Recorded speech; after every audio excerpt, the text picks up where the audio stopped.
لوگ موت سے ڈرتے کیوں؟ کروڑ موتیں ہونی ڈرنا چاہیے. کیوں؟ ہم لوگوں نے آقا جی کے ساتھ موافقت کی ہوئی ہے. آقا جی بے وفاؤں کو نہیں چھوڑتے، ظالموں کو لیے بھی سفارش کرتے ہیں. تم بچے بچائیں، آج جانا ہے، کل جانا ہے، پرسوں جانا ہے، ہزاروں گئے. اس چیز کو نہیں سوچنا چاہیے. اس چیز کو دوسرے رنگ میں سوچنا چاہیے کہ مرنے سے پہلے اپنا تعلق خدا رسول سے بنا لے. اور تعلق بنانے کی اس کو آسانی اگر خدا نے کر دی ہے، ایسا شیخ مل گیا جس پر اس کو یقین ہے یہ ہمارا تعلق خدا رسول سے بنا سکتا ہے، اس کے ساتھ اپنی محبت کا رابطہ رکھ رہے، اور نسبت سے بھی بڑا فائدہ ہوتا ہے. تو یہ فیض میرے ہوتے ہوئے میرے نہ ہوتے بھی جاری رہے گا. یہ ختم نہیں ہوگا. لیکن جیسے میں آپ کو کہتا ہوں، ایک چیز کا خیال کریں کہ اس چیز کو سوچا کر موت سب کے لیے ہے، اور آقا جی نے اس کا ذکر کیا ہے. اکثر ذکر حازم اللذات، موت کو بہت یاد کیا کرو. تو ہماری تمہاری دوستانہ ہے دل کا محبت کا. تو میں نے کہا تم نے بھی جانا ہے، میں نے بھی جانا ہے، تو اپنے ہمارا تمہارا دوستانہ پکا ہو جائے بس. اور شیخ مر نہ جائے یہ کوئی عقل کی باتیں ہیں، یہ کوئی عقل کی باتیں ہیں.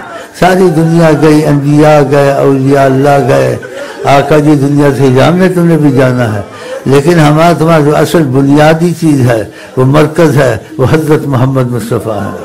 ان کی محبت کے رابطے کی جو باتیں میں آپ سے کی ہیں، یہ آپ کے پاس رہنی چاہیے، اس سے ہٹنا نہیں چاہیے کسی صورت میں. سمجھ گئے نہیں؟ اس سے ہٹ گئے تو کوئی فائدہ نہیں ہے. میرا ہونا نہ ہونا برابر ہو جائے گا. لیکن اس سے آپ نہیں ہٹے تو ہم ادھر بھی اکٹھے ہیں، ادھر بھی اکٹھے ہیں.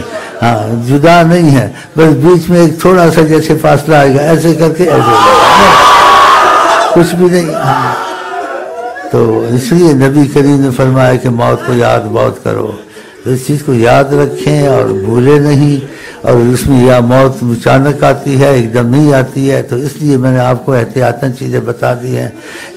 باقی کہ یہ وہ نہ ہو، یہ نہ ہو، یہ مرنا نہ ہو، جینا نہ ہو، اس میں نہ پڑیں زیادہ.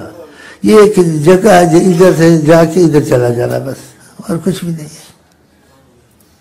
تو اس کی سوچیں نہ زیادہ کیا کریں. میری ماں نہ مر جائے، میرا باپ نہ مر جائے، میری دادی نہ مر جائے، میرا نانا نہ مر جائے، میں کہیں نہ مر جاؤں. تو یہ کوئی عقل کی باتیں، سب نے مرنا ہے. اور آقا جی سے مرنے کا تذکرہ کیا کہ موت کو بہت یاد کرو. کیوں یاد کرو؟ کہ تم ایمان کے کاموں کو پھر پہلے کرو گے، اور جو بیکار چیزیں ہیں، اتنی ضروری نہیں ہیں، ان کے پیچھے زیادہ نہیں لگو گے.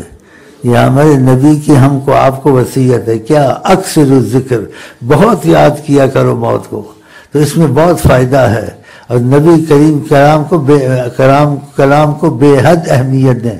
تو آج سے، کل سے، پرسوں سے میں کہتا رہتا ہوں موت کو بہت یاد کرو. کیوں؟ ہمارے نبی کریم صلی اللہ علیہ وسلم نے کہا ہے. اس سے آپ کو کیا فائدہ ہوگا؟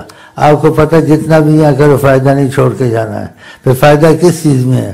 آخرت کے جو اعمال ہیں تم کو خدا سے قریب، اس میں فائدہ ہے. اس میں بھی فائدہ نہیں ہے اتنا آخرت کے اعمال میں جتنا اس کے رسول میں فائدہ ہے. اور اس کے رسول میں جس کا دل لگ گیا، نیت ہو گئی ہے پکی، عمل کیا اس کے کمزور ہوں لیکن نیت اس کی صحیح تھی، تو اس کی کمزوریوں کو نظر انداز کرتے ہوئے آقا جی اس نیت کی وجہ سے اس کو خدا سے ملا دیں گے. اور اس کی حالت یہ ہوگی خدا بندے سے خود پوچھے بتا تیری رضا کیا ہے. ان چیزوں کو عقل سے سوچا کریں. عوام الناس یا لوگ بعض لوگ ہیں ایسی چیزوں سے موت سے نہیں ڈرنا چاہیے. آقا جی کہتے ہیں من کرہ لقاء اللہ، جو اللہ تعالیٰ کی ملاقات سے ڈرتا ہے اور اچھا نہیں سمجھتا، خدا بھی اس کا آنا اچھا نہیں سمجھتا ہے. موت سے محبت کریں. اور ایسی دعائیں ہیں مفہوم میں کہ اللہ تعالیٰ موت کو ہم کو محبوب کر کہ جس سے تیری ملاقات جلدی ہو جائے، تیرے رسول سے ملاقات جلدی ہو جائے. تھوڑی دیر کی رو لیا، تھوڑا سا پھر ہنسنا شروع کر دیا کہ اللہ کی رحمت سے غصے پہ غالب ہے. جب کہ غصے پہ رحمت غالب ہے، ہم لوگ پار ہی پار ہیں.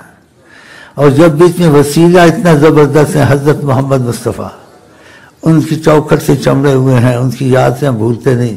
عمل کم ہو زیادہ ہو لیکن ان کی یاد دل میں میرا خیر سب کے رہتی ہے. پھر تم کو کیا ڈر ہے ان کے ہوتے ہوئے دنیا میں؟ خلاص